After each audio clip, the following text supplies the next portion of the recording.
good evening everyone. My name is Shubham Jagdish and I'm a teacher at City Montessori School, Kanpur Road campus. And welcome back to my YouTube channel. तो भाई last chapter है ये commerce का 2020 batch के लिए, 2021 batch के लिए.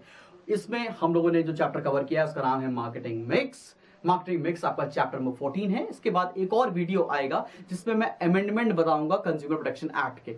However मैंने उस पर्टिकुलर चैप्टर का वीडियो अपलोड कर रखा है, उसमें भी मैंने आपको अमेंडमेंट्स बता रखे हैं, लेकिन और डिटेल में हम उस पर एक वीडियो और अपलोड करेंगे probably in the first week of December. तो भाई इस चैप्टर में हमें पढ़ना क्या क्या है. इस चैप्टर में हमें पढ़ना है meaning and elements of marketing mix, और फिर हमें 4 P's पढ़ने हैं: price mix, place mix, promotion mix और प्रोडक्ट मिक्स. ठीक है ना. तो ये सारी चीजें आपको पढ़नी है इस पर्टिकुलर चैप्टर के अंदर. बिना टाइम वेस्ट किए जल्दी से शुरू करते हैं कि मार्केटिंग मिक्स होता क्या है. मार्केट आपको पता है, मार्केटिंग आपको पता है, लास्ट वीडियो में मैंने आपको बता रखा है मार्केटिंग मिक्स क्या होता है. अब भाई समझो मार्केटिंग मिक्स क्या होता है. मार्केटिंग मिक्स में 4 एलिमेंट्स का इस्तेमाल होता है. उन 4 एलिमेंट्स का इस्तेमाल करते हुए हम अपनी टारगेट मार्केट की ऑडियंस की नीड्स को सेटिस्फाई करते हैं, और टारगेट मार्केट ऑडियंस की नीड्स को सेटिस्फाई करने के अलावा हम क्या करते हैं, उसके अलावा हम ये करते हैं कि हमारे जो मार्केटिंग ऑब्जेक्टिव्स हैं हम उसको भी सेटिस्फाई करें.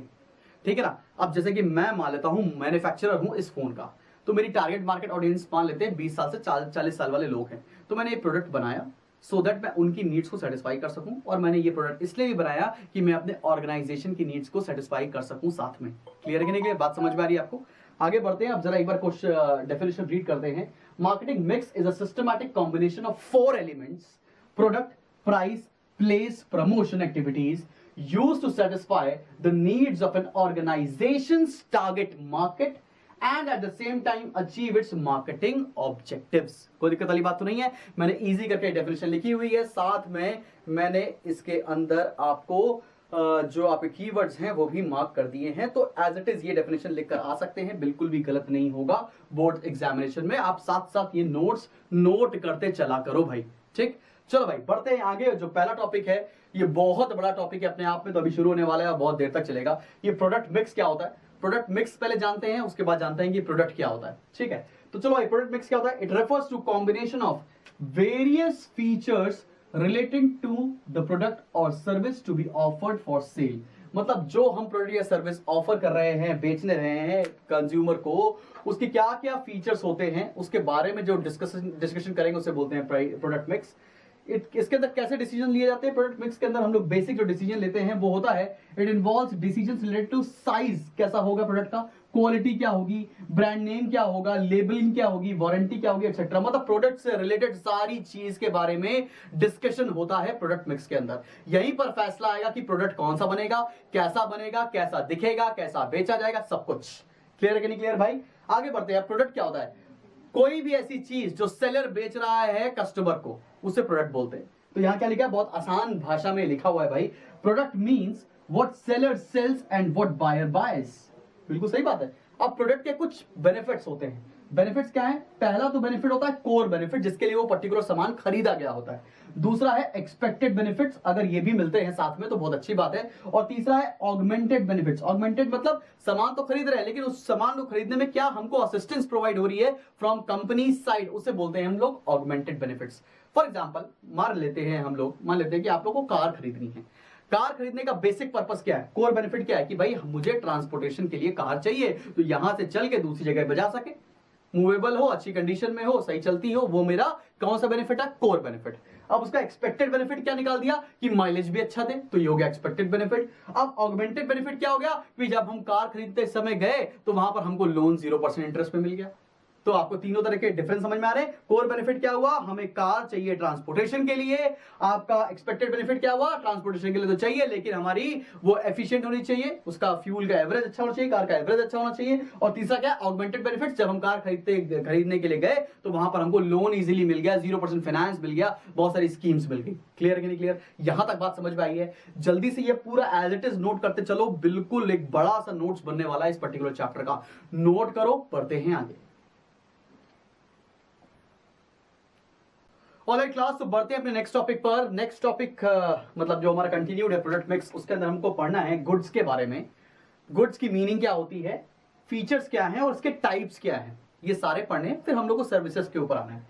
तो ये चल सब कुछ रहा है प्रोडक्ट मिक्स के ही अंदर। अभी प्रोडक्ट मिक्स शुरू हुआ है, प्रोडक्ट मिक्स खत्म होगा तब दूसरे मिक्स पर आएंगे, ठीक है ना। तो भाई गुड्स क्या होते हैं जल्दी से देख लेते हैं। गुड्स आर टेंजिबल आइटम्स, जिनको छू सकते हैं, टच कर सकते हैं, फील कर सकते हैं, दैट आर कंज्यूम्ड डायरेक्टली और used in production of other goods. या तो डायरेक्टली कंज्यूम कर लो, या तो ये पर्टिकुलर प्रोडक्ट किसी और पर्टिकुलर प्रोडक्ट को बनाने के लिए इस्तेमाल किए जाते हैं। इनके फीचर्स क्या है? पहला है टेंजिबल, दूसरा है separable from the producers and sellers, ठीक है ना। मतलब प्रोड्यूसर्स और सेलर के बीच में इन लोग को हटा, जैसा कि मान लेते हैं मैं आईफोन का प्रोड्यूसर हूं, ठीक है ना, तो आईफोन से मेरा ये गुड्स किसी के और पास चला गया, तो ये सेपरेबिलिटी है of goods from producers to sellers. Services में ऐसा नहीं होता है। दूसरा है कैन बी स्टोर्ड, मतलब हम गुड्स को स्टोर कर सकते हैं, आगे फर्दर सेल कर सकते हैं। And they are homogeneous in quality, जो फैक्ट्री मेड गुड्स होते हैं ना वो होमोजीनियस इन क्वालिटी होते हैं, मतलब एक जैसे होते हैं। ऐसा नहीं कि एक आईफोन 12 दूसरी तरह दिखता है, दूसरा आईफोन 12 अलग दिखता है, ऐसा नहीं होगा, ठीक है। तो ये हो गया इसके फीचर्स, आप इसको अपने वर्ड्स में लिख सकते हैं, लेकिन ये साइड हेडिंग्स होनी चाहिए उसके अंडर। अब टाइप्स ऑफ गुड्स के ऊपर आ रहे हैं। टाइप्स ऑफ गुड्स दो तरह के होते हैं बेटा, एक होते हैं कंज्यूमर गुड्स और दूसरे होते हैं इंडस्ट्रियल गुड्स, ठीक है। पहला है कंज्यूमर गुड्स और दूसरा है इंडस्ट्रियल गुड्स। अब भाई मैं कंज्यूमर गुड्स के बारे में बात करने जा रहा हूं, कंज्यूमर प्रोडक्ट्स के बारे में बात करने जा रहा हूं। कंज्यूमर प्रोडक्ट्स का भी क्लासिफिकेशन दो तरह से किया गया है बेटा। एक तो ड्यूरेबिलिटी के ऊपर, मैं यहां पर लिख देता हूं, एक है ड्यूरेबिलिटी के ऊपर। ड्यूरेबिलिटी के ऊपर दो तरह के गुड्स होते हैं, ड्यूरेबल, थोड़ा छोटा लिख रहा हूं पर दिख जाएगा, दूसरा होता है नॉन ड्यूरेबल। ड्यूरेबल गुड्स कौन से होते हैं? जो कई समय तक चलेंगे, जैसे टीवी, वॉशिंग मशीन, ये सारे प्रोडक्ट्स। नॉन ड्यूरेबल गुड्स होते हैं क्या? जो आपको एक कंजम्पशन करने के बाद खत्म हो जाते हैं, जैसे टूथपेस्ट, ठीक है ना, थोड़े दिन कंज्यूम करो उसका खत्म हो जाएगा, तो उसे बोलते हैं नॉन ड्यूरेबल गुड्स। तो इसके ऊपर बहुत इन डेप्थ में नहीं जा रहे हैं, एक बार आप रीड कर लीजिएगा ड्यूरेबल और नॉन ड्यूरेबल क्या होते हैं। और दूसरा जो क्लासिफिकेशन है बेटा है वो है शॉपिंग एफर्ट्स इन्वॉल्व के ऊपर। पहला है ड्यूरेबिलिटी के ऊपर क्लासिफाई किया गया है कंज्यूमर गुड्स को, ड्यूरेबल और नॉन ड्यूरेबल पर। और शॉपिंग एफर्ट्स इन्वॉल्व के ऊपर आपको गुड्स को क्लासिफाई किया गया है, कंज्यूमर गुड्स को क्लासिफाई किया गया है तीन तरह पर। पहला है कन्वीनियंस प्रोडक्ट्स, जो बहुत आसानी से मिलते हैं, आपको रोज रोज चाहिए होते हैं, तो यहां पर लिखा है दे आर परचेज फ्रीक्वेंटली, ये कीवर्ड है इसका। और इसके फीचर्स के अंदर क्या लिखेंगे? पहला, जनरली ये लो प्राइस के होते हैं और ये नियरेस्ट लोकेशन से खरीदे जाते हैं, बगल वाली दुकान से, ठीक है ना। दूसरा है शॉपिंग प्रोडक्ट्स। शॉपिंग प्रोडक्ट्स क्या होते हैं? They are purchase after comparative analysis, ठीक है ना। और जनरली ये होते हैं ड्यूरेबल और हाई यूनिट प्राइस होता है, जैसे कि टेलीविजन, वॉशिंग मशीन।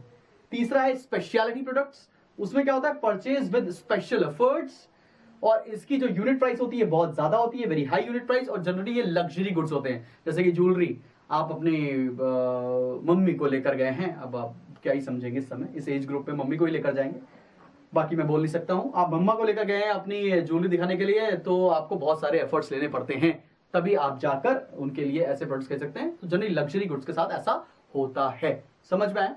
तो कंज्यूमर गुड्स का क्लासिफिकेशन समझ में आ गया भाई। ड्यूरेबिलिटी बेसिस के ऊपर ड्यूरेबल, नॉन ड्यूरेबल और शॉपिंग एफर्ट्स इन्वॉल्व के बेसिस पर तीन तरह के गुड्स होते हैं, कन्वीनियंस, शॉपिंग प्रोडक्ट्स और स्पेशलिटी प्रोडक्ट्स। जल्दी से ये नोट करो। बढ़ते हैं टाइप्स ऑफ सर्विसेज के बारे में, सर्विसेज के बारे में पढ़ने जा रहे हैं, यहां तक नोट करिए बेटा लोग। ऑलराइट क्लास, तो बढ़ते हैं अपने नेक्स्ट टॉपिक पर। अभी भी हमारा प्रोडक्ट मिक्स ही चल रहा है, बता रहा हूं मैं आपको। तो मैंने आपको इसके पिछले वाले पार्ट में, मतलब थोड़ी देर पहले मैंने आपको बताया था कि कंज्यूमर प्रोडक्ट्स क्या होते हैं। अभी आते हैं इंडस्ट्रियल प्रोडक्ट्स पर, फिर आते हैं सर्विसेज पर। इंडस्ट्रियल प्रोडक्ट्स क्या होते हैं? वो प्रोडक्ट जो दूसरे प्रोडक्ट को बनाने में इस्तेमाल किया जाता है, ठीक है ना, उसे बोलते हैं हम लोग इंडस्ट्रियल प्रोडक्ट्स। पहला क्या होता है उसका? रॉ मटेरियल्स, जैसे कि शुगर केन इस्तेमाल होता है कॉटन को बनाने के लिए और शुगर को बनाने के लिए। समझ में आ रही कि नहीं बात? दूसरा मैंने एग्जांपल लिखा है यहाँ पर, ऑपरेटिंग सप्लाईज। ये फाइनल प्रोडक्ट में तो नहीं होते हैं, लेकिन फाइनल प्रोडक्ट को बनाने के लिए बड़े इस्तेमाल में आते हैं, जैसे कि नट्स, बोल्ट्स, नेल्स, पेंट्स। किसी भी फर्नीचर बनाना है तो नट्स, बोल्ट्स, पेंट्स कितने सारे लगते हैं, लेकिन फाइनल प्रोडक्ट्स को आप ऑपरेटिंग फाइनल प्रोडक्ट आपका नट्स, बोल्ट और पेंट नहीं है। फाइनल प्रोडक्ट क्या है आपका? फर्नीचर, लेकिन उसको बनाने के लिए इन सारी चीजों की इस्तेमाल किया जाता है। तीसरा है इंस्टॉलेशंस। कई सामान ऐसे होते हैं जो बड़े बड़े बहुत हेवी होते हैं और एक पर्टिकुलर साइट पर जाकर इंस्टॉल किए जाते हैं, जैसे आप फैक्ट्री साइट्स देखते हो, हेवी मशीनरी, ट्रक्स का इंस्टॉलेशन होता है भाई। ट्रक बनकर आते हैं, जैसे इतना बड़ा सा ट्रक होता है ना, बनता नहीं, ट्रक की बॉडी अलग बनती है, ट्रक्स अलग कंपनी में मिलते हैं, तो उस सबके इंस्टॉलेशन होते हैं। आपने कई बार अगर आप देखा हो, सुपर कंप्यूटर्स के भी इंस्टॉलेशन होते हैं, ठीक है, क्योंकि वो एक जगह बनाकर डिलीवर नहीं किया जा सकते। तीसरा है, फोर्थ है एक्सेसरी इक्विपमेंट। एक्सरी इक्विपमेंट क्या है, जैसे कि कार के साथ आप एक्सरीज जानते हो, बाइक के साथ एक्सरीज जानते हो, मोबाइल के साथ एक्सरीज जानते हो, तो उस तरह एक्सरी इक्विपमेंट भी होते हैं, जैसे कि हैंड टूल्स, अगर आपका ऑफिस है तो वहां पर फैक्स मशीन, आपका पर्सनल कंप्यूटर, आपके ड्रिल्स एंड एवरीथिंग, वो सारी चीज क्या है आपकी एक्सरी इक्विपमेंट। फिर आगे बढ़ते हैं और लास्ट है फैब्रिकेटेड पार्ट्स। मतलब फैब्रिकेटेड पार्ट्स क्या होते हैं, कुछ ऐसे प्रोडक्ट्स जो पहले से बना के रखे होते हैं और बाद में उसको अटैच किया जाता है, जैसे कि टायर्स, कार बन गई, टायर एक अपना बना हुआ प्रोडक्ट रखा है, टायर को आके लाके रख दिया हम लोगों ने, कार में अटैच कर दिया, और ये पर्टिकुलर चीज फाइनल प्रोडक्ट का हिस्सा होती है, दिखती भी है। क्लियर करने के लिए, जैसे माउस ऑफ कंप्यूटर, ठीक है ना, लैपटॉप के ऊपर जो माउस पैड बनता है अलग से इंस्टॉल किया जाता है। क्लियर, समझ में आ गई आपको कि इंडस्ट्रियल प्रोडक्ट्स के अंदर क्या क्या आएगा। भाई जितना मैं पढ़ा रहा हूं इस पर्टिकुलर वीडियो में उतना ही पढ़ने की आपको जरूरत है, बुक में बहुत सारी चीजें एक्स्ट्रा दे रखी हैं, आप चाहो तो पढ़ सकते हो, कोई रोकेगा नहीं, लेकिन इतना पढ़ोगे सफिशिएंट है, यही सिलेबस में है आपके। आगे बढ़ते हैं और सर्विसेज के बारे में पढ़ने जा रहे हैं भाई, और सर्विसेज कैसे डिफरेंट है प्रोडक्ट से, ये आपको खुद पढ़ना है, आप खुद डिफरेंस ब्रेकआउट कर सकते हो, बिकॉज मैंने आपको प्रोडक्ट और सर्विस दोनों पढ़ा दी है। सर्विस क्या होते हैं, activities, benefits and satisfaction which are offered for cell.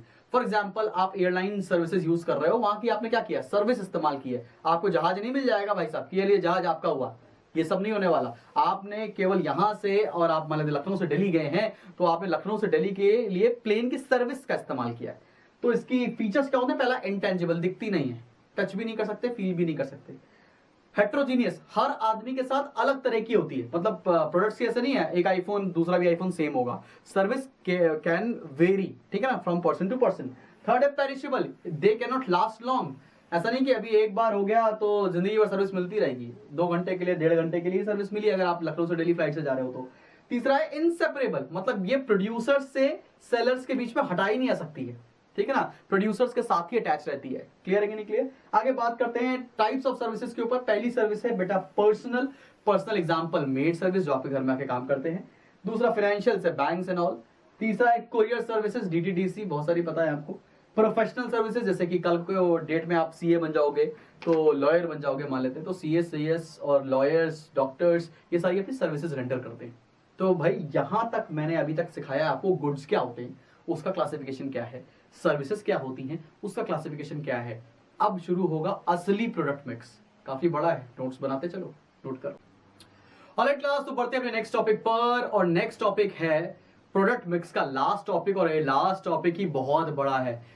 इस साल तो इसमें इस पर्टिकुलर 3 टॉपिक्स में तो सिलेबस बहुत सारा कट हो गया है, लास्ट ईयर तक तो बहुत ज्यादा सिलेबस था, तो जितना मैंने बोर्ड पर लिखा है केवल इतना ही आपके सिलेबस में है।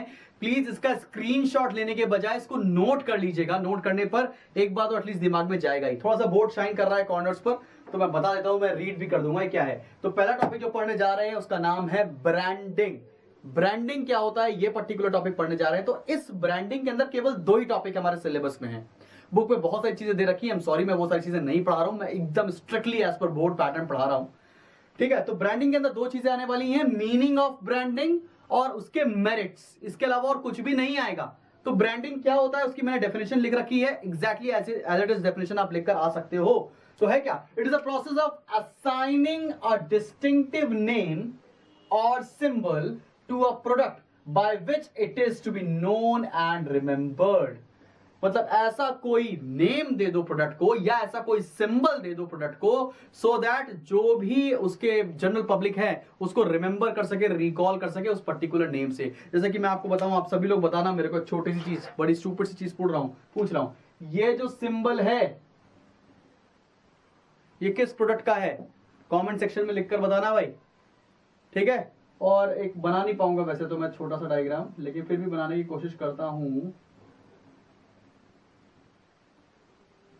नहीं बन रहा है, यही बता देना, चलो ठीक है। तो समझ में आया, वैसे जैसे ही ये बना होगा वैसे ही आप रिमेंबर कर लोगे ये कौन सा ब्रांड है, ठीक है। तो ये इसी प्रोसेस को बोलते हैं हम लोग ब्रांडिंग। अब इसके फायदे क्या होते हैं, अब इसके फायदे हमको पढ़ने हैं मार्केटर्स पॉइंट ऑफ व्यू से, मतलब कंपनी पॉइंट ऑफ व्यू से, और दूसरा कस्टमर पॉइंट ऑफ व्यू से क्या फायदे हैं। तो पहले देखते हैं मार्केटर्स पॉइंट ऑफ व्यू से क्या फायदे होते हैं। पहला है प्रोडक्ट डिफरेंशिएशन, एक प्रोडक्ट दूसरे प्रोडक्ट से डिफरेंट दिखता है, पहला तो सबसे बड़ा फायदा यही है, ठीक है ना।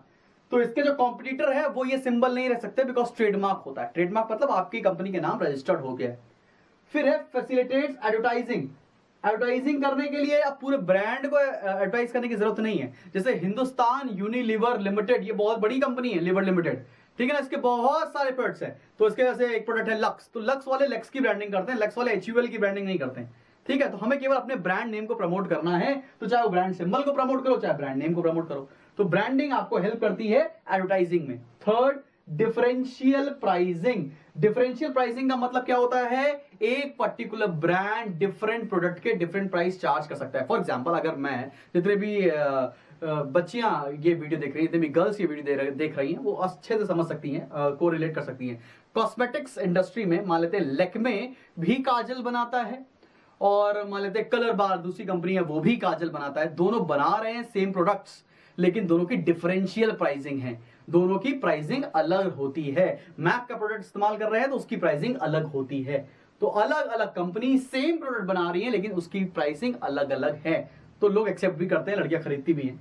ठीक है, अब इसके बारे में डिटेल में नहीं जाएंगे, बच्चे कमेंट सेक्शन में पूछने लगते हैं, वरना आपको इतना कैसे पता है, शादी हो गई है इसलिए पता है भाई। आगे बढ़ते हैं, lower selling cost. Lower selling cost का मतलब क्या है, क्योंकि ये ब्रांड्स बड़े होते हैं, नोन होते हैं, सब लोग जानते हैं, तो जो मिडिल मैन होते हैं वो इन पर्टिकुलर कंपनीज का काम lower margin, lower brokerage pay भी करने को तैयार हो जाते हैं। तो जनरली अच्छे प्रोडक्ट्स कम दामों में भी मिलते हैं आपको जनरल मार्केट में। अब ये तो फायदा हो गया मार्केटर्स पॉइंट ऑफ व्यू से। अब देखते हैं कस्टमर्स पॉइंट ऑफ व्यू से क्या फायदा होता है। कस्टमर को क्या फायदा है ब्रांडिंग का, इजिली आप प्रोडक्ट को आइडेंटिफाई कर सकते हो। प्रोडक्ट आइडेंटिफिकेशन, पार्ले जी वो छोटी वाली लड़की बनी होती है ना, दूर से देख लोगे प्रोडक्ट तो आप समझ जाओगे कि पार्ले जी है। टाइगर बिस्किट्स में टाइगर बना होता है, एंड लाइकवाइज। ठीक है ना, आगे बढ़ते हैं। दूसरा है इंश्योर्स क्वालिटी। आपको पता है कोई एक ब्रांडेड प्रोडक्ट है, एक कोई बड़ी ब्रांड है, तो फालतू प्रोडक्ट नहीं बनाएगी, उससे पर्टिकुलर ये तो तय है कि क्वालिटी वाइज वो प्रोडक्ट अच्छा होगा, तभी इतना फेमस है। थर्ड है स्टेटस सिंबल। आईफोन खरीद रहे हैं, सैमसंग का नोट सीरीज खरीद रहे हैं, iMac खरीद रहे हैं, तो क्यों खरीद रहे हैं भाई, ताकि हमारा स्टेटस सिंबल हो और प्रोडक्ट अच्छे भी होते हैं इसलिए। और चौथा है प्रोटेक्शन। प्रोटेक्शन मतलब क्या, हमारे साथ फ्रॉड नहीं होगा, जो लिखा है सामान में वही मिलेगा। ऐसा नहीं कि लैपटॉप खोला लैपटॉप दब गया, ऐसा नहीं होगा, स्टैंडर्ड प्रोडक्ट होगा। क्लियर है कि नहीं क्लियर। तो ब्रांडिंग के अंदर हमें क्या पढ़ना है, ब्रांडिंग के अंदर पढ़ना है हमको मीनिंग और उसके मेरिट्स। मेरिट्स क्या पढ़ने हैं, मार्केटर्स पॉइंट ऑफ व्यू से, कस्टमर पॉइंट ऑफ व्यू से। आई होप आपको ब्रांडिंग समझ में आ गया होगा। क्लियर है कि नहीं क्लियर। आगे बढ़ते हैं, लेबलिंग क्या होता है। अगर आपने कोई प्रोडक्ट खरीदा, मान लेते हैं ये एक मेरा ये प्रोडक्ट पड़ा हुआ है, यही सामने पड़ा हुआ था, ड्राई फ्रूट्स मिलते हैं, तो इसमें क्या है, इसमें लेबलिंग लगी है। लेबलिंग में क्या लिखा है, लेबलिंग में लिखा है इसकी कैलोरीफिक वैल्यू, दिख नहीं रहा होगा आपको, बता रहा हूं कैलोरीफिक वैल्यू, जैसे इसमें एनर्जी कितनी मिलेगी, प्रोटीन कितना मिलेगा, कार्बोहाइड्रेट्स कितने होंगे, लाइकवाइज इसमें लिखा हुआ है कि इसकी बेस्ट बिफोर डेट क्या है, कब तक कंज्यूम करना है। इसमें यह लिखा हुआ है कि ये कहां से डिस्पैच हुआ है, इसका प्रोड्यूसर कौन होता है, इसके अंदर ये लिखा हुआ है कि इसका फूड लाइसेंस नंबर क्या है, और ये सारी चीजें। तो लेबलिंग क्या करता है, आपको प्रोडक्ट के बारे में सारी की सारी इंफॉर्मेशन देता है। आप कभी मैगी खरीदो, मैगी के पीछे पलट के देखो तो उसमें लिखा होता है हाउ टू यूज, और उसकी कैलोरीफिक वैल्यू, उसकी मैन्युफैक्चरिंग, उसका बैच नंबर, उसका फूड लाइसेंस, उसकी एमआरपी एंड एवरीथिंग। उस पर्टिकुलर चीज को बोलते हैं लेबलिंग। अब क्या होता है लेबलिंग, पढ़ के देखते हैं यहां पर। It means designing a label to be put on the package. It is a small slip placed on the product to denote nature, content, etc. Nature क्या है, content कैसा है, how to use, everything is mentioned on that particular label. तो branding अलग है, labelling अलग चीज है। ठीक है ना, आगे बढ़ते हैं। इसके फायदे क्या हैं, तो सिलेबस में क्या है हमारे, लेबलिंग की केवल मीनिंग, लेबलिंग की खाली मेरिट्स, बहुत सारी चीजें बुक पे दे रखी हैं, काइंड्स ऑफ लेबल्स और बहुत सारी चीजें, वो नहीं पढ़ना है आपको, केवल मीनिंग पढ़ना है और मेरिट्स पढ़ना है। बोर्ड के लिए थोड़ा सा हम लोग फोकस है इस समय, आगे चल के मैं ऐसे भी वीडियोस बनाऊंगा जो आपको डीपर अंडरस्टैंडिंग दे सके, लेकिन आपके बोर्ड के बाद भाई, अभी पहले बोर्ड्स वाली वीडियो तो बना लें। पहला क्या है, अवॉइड्स प्राइस वेरिएशन। लेबलिंग में अगर किसी प्रोडक्ट पे लेबल लगा हुआ है तो उसकी एमआरपी लिखी होती है, तो ऐसा नहीं है मार्केट में जाओगे तो उस पर्टिकुलर प्रोडक्ट का प्राइस अलग चार्ज कर लिया जाए, नहीं। तो यहाँ पे फ्रॉड से बच जाते हैं, प्राइस वेरिएशन से बच जाते हैं। दूसरा है हेल्प्स इन एडवर्टाइजिंग। भैया एक स्टैंडर्ड प्रोडक्ट है और सबको उसके प्रोडक्ट के बारे में पता है, तो इजिली आप उसको एडवर्टाइज कर सकते हो। Superiority of the product. Superiority of the product क्या है भाई, दूसरे प्रोडक्ट से हमारा प्रोडक्ट कैसे सुपीरियर है, लेबलिंग बताता है। ठीक है ना, इसमें ये सारी चीजें पड़ी हैं। अब जैसे च्यवनप्राश आता है, उसे बोलते हैं गोल्ड पड़ा हुआ है, उसमें सिल्वर पड़ा हुआ है, सब पड़ा हुआ है, तो वो बताते हैं कि हमारा सुपीरियर है प्रोडक्ट। चौथा है guarantee for the standard of product. Guarantee है क्योंकि भाई इसमें लिखा होता है, अगर मान लेते हैं कोई एग्रीकल्चर प्रोडक्ट है तो BIS सर्टिफाइड है या ISI सर्टिफाइड है, एग्मार्क सर्टिफाइड है, तो वो सारी चीजें भी लिखी होती है, तो ये समझ में आता है कि ये प्रोडक्ट गारंटीड है, अच्छा प्रोडक्ट है, इस्तेमाल कर सकते हैं। और सोशल सर्विस।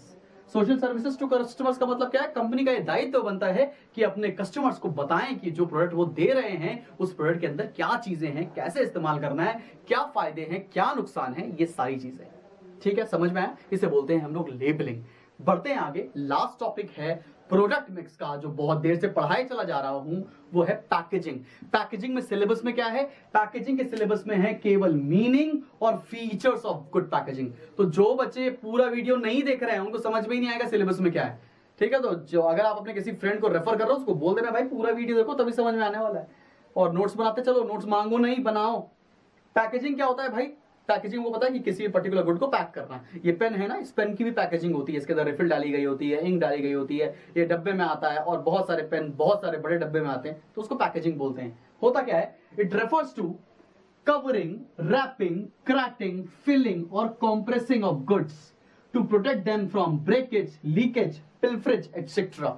एक किसी पर्टिकुलर प्रोडक्ट को आप, जैसे टूथपेस्ट है तो टूथपेस्ट में आपकी 3 लेवल्स ऑफ पैकेजिंग बताऊं, वैसे सिलेबस में नहीं लेकिन बता दे रहा हूं। पहला फर्स्ट लेवल प्राइमरी पैकेजिंग क्या होती है? जो टूथपेस्ट के अंदर पेस्ट भरा होता है। Secondary packaging excuse me, secondary packaging क्या होती है? जिस डब्बे में रख के आता है। और जो last level of third level of packaging क्या होता है? जो बड़े से कार्टन में रख के आता है दुकान पे। क्लियर है? ऐसा क्यों करते हैं? ताकि गुड्स खराब ना हो, ब्रेकेज ना हो, पिल्फरेज ना हो, लीक ना हो जाए, इसलिए इस तरह की पैकेजिंग की जाती है। अब फीचर्स क्या है गुड पैकेजिंग के? पहला है कन्वीनियंट टू हैंडल। ऐसा नहीं होना चाहिए कि भाई प्रोडक्ट हम इस्तेमाल ही नहीं कर पा रहे, कन्वीनियंट ही नहीं है, बिल्कुल यूज ही नहीं कर पा रहे। मान लेते हैं अगर पेस्ट, टूथपेस्ट आपको मार्केट में पन्नी में मिलता, पॉलिथीन बैग के अंदर टूथपेस्ट मिलता, तो क्या आप यूज कर पाते कन्वीनियंटली? आज जैसे पेस्ट के अंदर से निकाल लेते हो, पहले ऐसा नहीं होता था ना। पहले एक डब्बे में पाउडर आता था, तो पाउडर को यूज करना बड़ा दिक्कत होती थी, पेस्ट को यूज करना आसान है। तो पहला क्या है? Convenient to handle. दूसरा है शुड प्रोवाइड एस्थेटिक सेटिस्फैक्शन।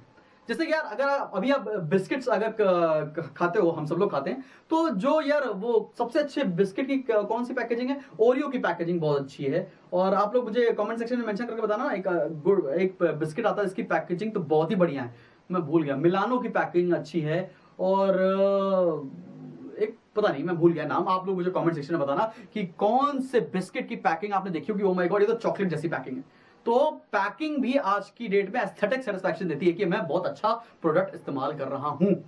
आगे बढ़ते हैं। Should be safe and capable to protect the product. ऐसा नहीं कि भैया पैकिंग सुंदर तो बहुत है लेकिन सामान खराब हो जा रहा है, ऐसा नहीं होना चाहिए। तो वो सेफ होना चाहिए और प्रोडक्ट को प्रोटेक्ट करने वाला होना चाहिए। और एक और बात है, जो पैकेजिंग है उसको रीसेल कर सके आप और वो दोबारा रीयूज हो सके, ऐसी पैकेजिंग होनी चाहिए। क्लियर है कि नहीं क्लियर? तो यहां पर खत्म होता है भाई पहला मिक्स, जिसका नाम है प्रोडक्ट मिक्स। अब आगे बढ़ते हैं। आगे बढ़ने से पहले जल्दी से ये सब नोट करो, बहुत कुछ बाकी है इस पर्टिकुलर वीडियो में।